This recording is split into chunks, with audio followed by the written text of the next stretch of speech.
Nora Fatehi आज कौन है ये हमें बताने की ज़रूरत नहीं है। अपने काम से नोरा फतेही ने हर मंजिल हासिल कर ली है, हर उस सपने को पूरा किया है जो उसने खुली आंखों से देखा था। नोरा फतेही कई बार अपनी स्ट्रगल के बारे में बात कर चुकी हैं, लेकिन उनका असली स्ट्रगल था अपने परिवार के खिलाफ। जी हाँ, वो परिवार जो कभी नहीं चाहता था कि नोरा कभी एक्ट्रेस बने या डांसर बने, लेकिन नोरा ने ये बचपन में ही तय कर लिया था कि उन्हें क्या करना है। नोरा फतेही किस तरह की डांसर है ये हर कोई जानता है। उनका डांस लोगों को उनका दीवाना बना देता है। ये उनकी डांस के प्रति दीवानगी ही तो है जो वो हर मुश्किल से मुश्किल स्टेप बड़े ही आसानी से कर लेती हैं। डांस का शौक नोरा को बचपन से ही था।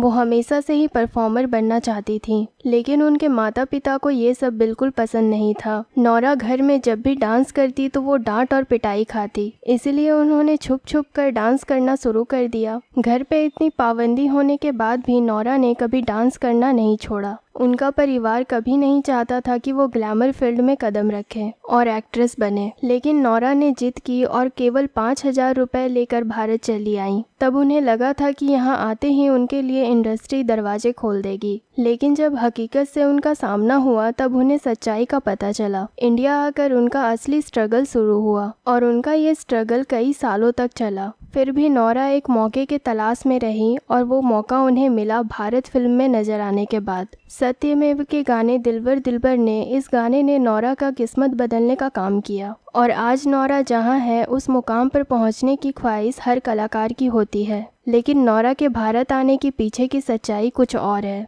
दरअसल जब नोरा भारत आई तब वो एक पाकिस्तानी एजेंट के जरिए भारत आई थी, लेकिन इस बात का खुलासा उन्होंने काफ़ी सालों के बाद किया जब वो इंडस्ट्री में अपने पैर जमा चुकी थी। दरअसल ये एजेंट विदेशी अभिनेत्रियों को या अभिनेताओं को भारत में पूरी प्लानिंग के साथ भेजते हैं। भारत आने से पहले इन्हें सिखाया जाता है कि इन्हें क्या क्या बोलना है। आपने देखा होगा कि नोरा जब भी कोई इंटरव्यू में नजर आती हैं तब वो यही कहती हैं कि उन्हें बचपन में भारतीय फिल्मों का हिस्सा बनना था और वो भारत आना चाहती थी और यहीं पर आकर अपना करियर बनाना चाहती थी, लेकिन ऐसा कुछ नहीं होता। ये सब एजेंट इन्हें पहले सिखाते हैं ताकि विदेशी लोगों को भारत में काम मिल सके। ये काम काफ़ी सीक्रेट तरीके से किया जाता है। इस बात की भनक भारत सरकार को भी नहीं होती कि कुछ विदेशी लोग भारत में आकर भारतीयों का ही रोजगार छीन रहे हैं। नोरा फतेही ने इंडस्ट्री में आकर कई बोल्ड सीन्स के जरिए भी अपनी पहचान बनाई है। फिल्म रॉर में नोरा को पहला ब्रेक मिला था। हालांकि ये फिल्म फ्लॉप रही थी, लेकिन इसके बावजूद भी नोरा कुछ और फिल्मों में काम करती हुई नजर आई। उसमें भी नोरा का सिक्का नहीं चला, लेकिन नोरा ने डांस के जरिए इंडस्ट्री में अपनी पहचान बनाई। नोरा को आइटम सॉन्ग्स मिलने लगे थे। तमिल तेलुगु में उन्हें काफ़ी सारे आइटम सॉन्ग्स करने का मौका मिला। हालांकि नोरा का सिक्का जब फिल्मों में नहीं चला तब उन्होंने बिग बॉस के घर में एंट्री ली। यहाँ नोरा के डांस के टैलेंट को सबने देखा और खूब पसंद भी किया। इसके बाद नोरा को काम तो मिल गया, लेकिन वो कुछ खास नाम नहीं कमा पाई। इसी बीच नोरा की मुलाकात टी सीरीज कंपनी के मालिक भूषण कुमार से हुई, जहां नोरा ने उनकी कंपनी के बैनर तले एक म्यूजिक सॉन्ग में काम किया। इसके बाद मानो नोरा की किस्मत खुल गई। नोरा और भूषण की नजदीकियां बढ़ने लगी और नोरा को बैक टू बैक काम मिलना शुरू हो गया। नोरा ने टी सीरीज के बैनर तले बन रही भारत फिल्म में काम किया। इसके बाद नोरा ने कई और फिल्मों में छोटे मोटे रोल किए, लेकिन नोरा के अभिनय में ये साफ हो गया कि वो एक अच्छी एक्ट्रेस नहीं है, भले ही वो एक बेहतरीन डांसर क्यों ना हो। खुद को इंडस्ट्री में बनाए रखने के लिए नोरा ने भूषण कुमार का फायदा उठाया। कई बार नोरा सिर्फ और सिर्फ अपने बोल्ड लुक के कारण लाइमलाइट में रहती हैं। कभी ट्रांसपेरेंट कपड़े पहने नजर आती हैं और कभी अपने वो काफ़ी रिवीलिंग कपड़े पहने नजर आ जाती हैं।